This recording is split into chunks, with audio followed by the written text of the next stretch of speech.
तुम्हारी सोच के साझे में ढल नहीं सकता, जुबान काट लो लहजा बदल नहीं सकता, मुझे भी मौम का पुतला मत समझो, तुम्हारी लौ से ये लोहा पिघल। असेंबली के चुनाव हुए, लोगों की उम्मीदें जाग गई। उसी तर्ज पे जमीनी सतह पर लोग आज भी परेशान हैं। हम असेंबली के अंदर हैं, बड़े बड़े प्रोजेक्ट्स को देख रहे हैं, छोटे लेवल पर आज भी आम आदमी परेशान है, खुआ वो पंचायत लेवल पे हो, तहसीलदार लेवल पे हो, एजेंट लेवल पे हो।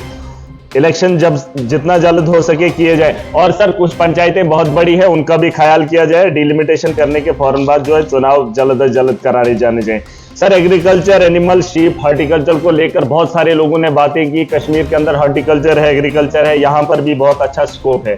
लेकिन चिनाब वैली के अंदर मैं सर बताना चाहूंगा, खुद से ही लोग कर रहे हैं ना, वहां किसी भी एक डिपार्टमेंट का कोई फायदा है हमें, क्योंकि ना मैंने हॉर्टिकल्चर में कोई बदलाव देखा। जो पेड़ बुजुर्गों ने लगाया था उसी पेड़ के तर्ज पे आगे भी पेड़ लगे हैं, कोई नई टेक्नोलॉजी लेकर नहीं आए। जो पुराने माल मवेशी थे वही माल मवेशी आज भी डोरे, जो 1 किलो दूध देता था उसके साथ पूरा साल लगा रहा है, पूरा अपना वक्त गुजार रहा है। इन लोगों ने कोई भी उसमें रिफॉर्म नहीं लाया। सर शीप वही पुराने ही हैं, भेड़ बकरियां वही पुराने तर्ज के हैं, नया कुछ भी नहीं। मैं चाहता हूं वहां से डिपार्टमेंट उठाकर लाए जाए, जहां पर इनको लगता है कि काम हो रहा है उन्हीं इलाकों में इन्हें दर्ज करवाया जाए। हमारे यहाँ जरूरत नहीं। सर एक चीज मैं बताना चाहूंगा हॉर्टिकल्चर एग्रीकल्चर के रिलेटेड, हमारे यहाँ मक्खियों को आज भी बोया जाता है। जमीनों की जमीनें वहां पर लगाने का काम करते हैं सर। न मक्की पकाने वाला है कोई, और न खाने वाला है, और न उसमें इजाफा है। तो मैं अपनी आवाम से मैं चाहता हूं हाउस भी अगर थोड़ा कोऑपरेट करे, मैं भी चाहूंगा कि उसके अलावा उस जमीन से क्या उगाया जा सकता है। कास्ट के लोग और यहाँ के हॉर्टिकल्चर के लोग, एग्रीकल्चर के लोग अगर मिक्सअप करके कहीं पे बात करते हैं, कहीं खोज करते हैं और उस जमीन में ये पता लगाए कि उस जमीन पे क्या बेहतर उगाया जा सकता है, जिससे रोजगार भी कमाने के लिए हमारे पास रोजगार भी बने और उस जमीन को भी आबाद किया जाए। उसके अलावा सर एक मेन मुद्दा है आरडीडी का, इस पे मुनस्सिर है हमारा। 4 जो हमने बताए उस पे हमारे को कोई फायदा नहीं, लेकिन आरडीडी का डिपार्टमेंट है जिससे हमारे लोगों को उम्मीद रहती है। सर जॉब कार्ड को लेकर एक बहुत बड़ी चर्चा होती है। सर स्पीकर सर इस पे थोड़ा ध्यान दीजिए, बस मैं बात ही खत्म करूंगा।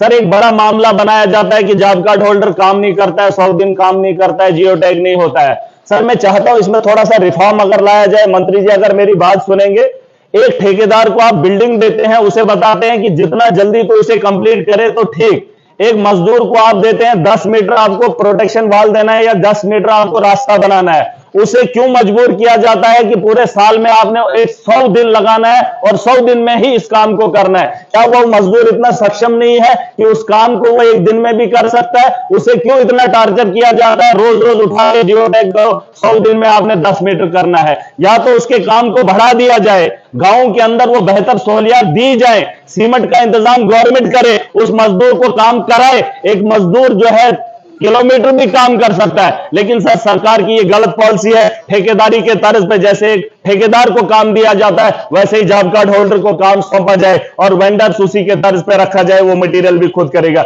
और सर मैं शर्मिंदा हूं, वेजेस हमारे यहाँ 259 है।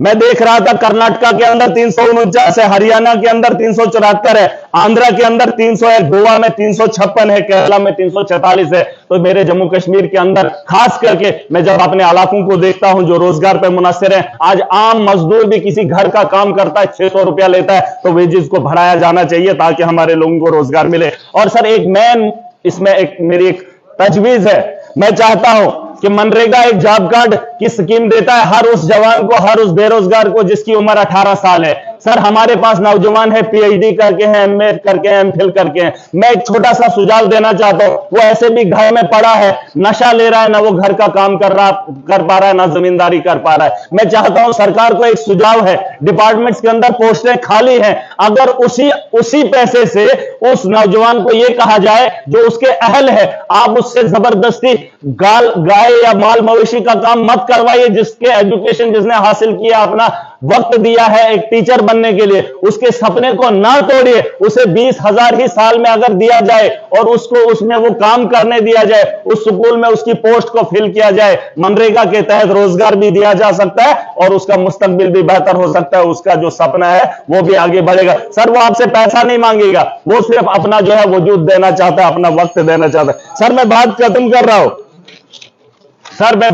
कर रहा हूं, मैं चाहता हूं सर एक बात, मटेरियल में बहुत बड़ी धांधली हुई, सबने कहा मटेरियल मटेरियल कहा दे दो, लेकिन जो मटेरियल लेने वाला है उस काम से दूर दूर का रास्ता नहीं रहा है। आप 2005-6 से उठाकर देख लीजिए, जिन लोगों ने भी मटेरियल का दिल निकाला है वो माफिया है, जिन लोगों ने मटेरियल दिया है उसको बेचारे को आज तक नहीं पता है। मैं इस हाउस से आज एक उम्मीद करना चाहता हूं, मैंने मंत्री साहब से बात की है, इस बार मेरी कॉन्स्टिट्यूंसी के अंदर जिन लोगों ने मटेरियल डाला है, अगर उस आदमी को मटेरियल नहीं मिला तो बड़े पैमाने पे आगे बहुत बड़ा रेवोल्यूशन देखेंगे। मैं सर बात खत्म कर रहा हूं, इस शहर के साथ तुम्हारी सोच के सांचे में ढल नहीं सकता, जुबान काट लो लहजा बदल नहीं सकता, मुझे भी मॉम का पुतला मत समझो, तुम्हारी लौ से ये लोहा पिघल नहीं सकता। मैं उम्मीद करता हूं जो हाउस के अंदर बात करता हूं उस पर तवज्जो दी जाए। Thank you.